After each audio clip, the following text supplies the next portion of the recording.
Hi, my name is Sam, and I want to tell you a story. Meeting my own gaze proved to be a challenging task. The intensity of shame weighed heavily upon me, shifting my focus away. I directed my attention to the background.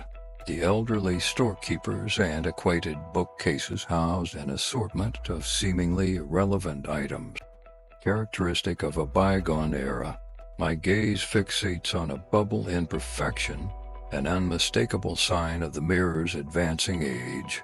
How much? I rasp out, my voice roughened by the lingering smoke. For that old mirror, $25. Hey, throw in something else, and I'll cut you a deal, the storekeeper rattles on. But my attention remains singular. The mirror. Perhaps it's the piece the studio is searching for. I'll snag the mirror for $25. But just that. All right, no need for the extra trinkets, I assert, lifting the mirror. The yellowed price tag discloses former value of $35. HMM. I can sense the spirit in this one, I muse. That old thing has been in my shop for 10 years or so. Nobody liked looking into it, the shopkeeper remarks as I hand him $25. Thank you. Now, are you sure that nothing else in my store will interest you? The vintage cash machine lets out a ding as it opens, and the shopkeeper stows away the money. Now, I don't usually ask folks why they bought an item, but what in the mirror enticed you to purchase it, he inquires, closing the cash drawer with judgmental eyes fixed on mine. Mate, do you have a woman back home? I inquire in return. He smiles and nods, coming across as an all-right chap. Perhaps I should tip him. I reach for my jacket pocket, fumbling in the cluttered space where I can feel a few dollars in change. I pull everything out and toss it into the tip jar, including some loose receipts and a rubber band here for your kind smile and good service. Well, thank you, the old man acknowledges, taking out the rubber band and receipts and tossing them away behind the counter. I reckon you need to clean out your jacket. I reckon I do. The entire world eagerly anticipated Anola's upcoming TV show, heralding a new and exhilarating trajectory in her career, or, at least, that's what our overheads believe, a ghost show. Does no one take this feel seriously? Anola and I, we have our share of conflicts, but we both realize that our mutual gifts contribute positively to the world. The ability to sense the departed, discern their emotions and feelings. Death, it appears, is merely a pause in existence. I find no anticipation in its direction. The honk of a car's horn behind mine jolts me from my internal musings, making me aware that the traffic light had turned green. God damn it, a poltergeist. I abruptly pull over to the curbside in the heart of the city, grappling with a disturbing sensation. But no, this isn't a poltergeist. It's a downright demonic presence. Do you hear me, Roswell? I instinctively shield my head as my thoughts start to blur, a tangled web within my mind. I feel no more pain, Roswell, but a burning desire. Removing my seat belt, I exit the vehicle, embarking on a lengthy stroll down the street to put some distance between myself and the otherworldly presence. It's a necessary act. For my own well-being, for Christ's sake, I forgot my phone. Well, Anola can surely wait for her prized possession from the depths of hell. Scanning my surroundings, cacophony of voices persists in my head, too many to decipher into coherent phrases. I delve into the inner pocket of my jacket, seeking what I need. Aspirin. My head begins to throb. A familiar occurrence in proximity to demonic energy. I realize the urgency of calling on Ola. I'll never hear the end of it if I'm late without a heads up. Chewing on the aspirin, it leaves a distasteful aftertaste and unappealing reminder of nothingness. The flavor of medication, the grainy taste of the chewed-up tablet served as a welcomed distraction from the escalating violence and volume of the voices. Anything was better than the relentless cacophony, summoning a reserve of willpower. I hastened back to the car and settled into the driver's seat. Take me to her Roswell. Accelerating down the street, the voices inundate my mind. A familiar onslaught whenever I confront a demonic entity. It's a sensation on Ola. With her remarkable indifference to demonic presences, seldom experiences, lucky her. Pulling up to our apartment studio, my hand itches, and a sensation as if ants are crawling in my lungs. I can't suppress the incessant coughing. Damn demon. Taking the initiative, I step out of my dinged-up car, a testament to its age and wear. Barely able to catch my breath, I stagger towards the back door.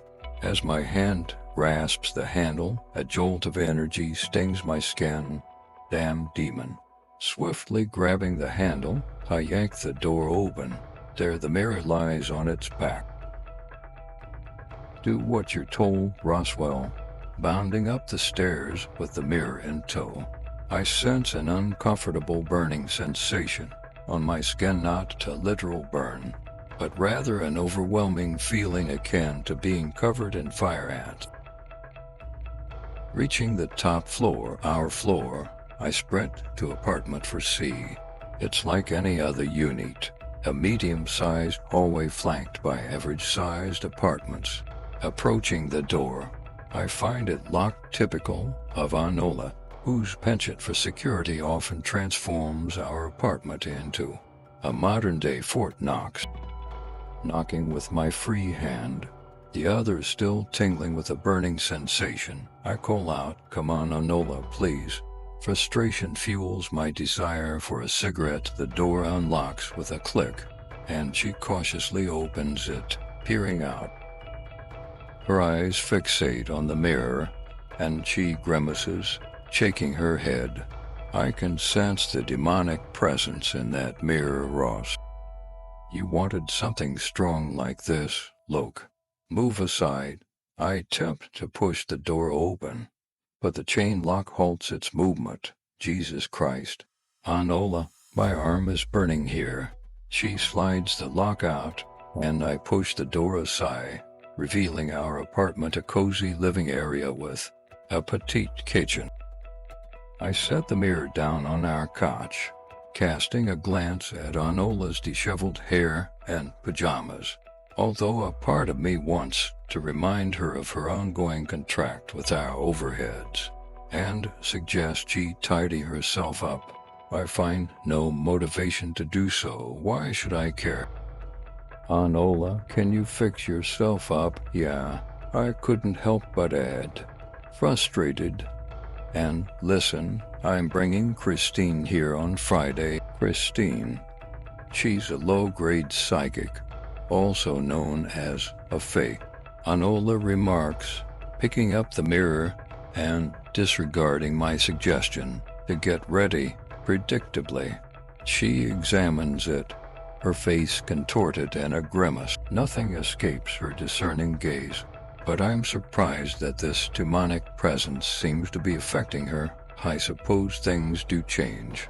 So what do you think? I inquire, eyeing the mirror. The voices had ceased the moment I entered, and something feels off. Hey, Anola. She doesn't respond, her gaze fixed on an imperfection in the glass. It's perfect, Ross, just a bit off-putting, like an accident you can't look away from, her words barely leaving her lips.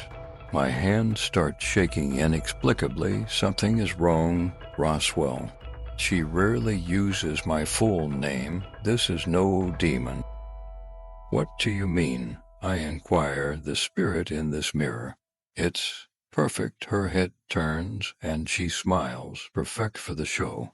Is the spirit suffering? I ask, feeling a burning sensation on my neck. No, Roswell, again, with the full name. What the hell is this presence? I ask, my fear now evident. My stomach aches, and my skin feels cold. Smoke indicates a deadly apparition, and, no, Roswell.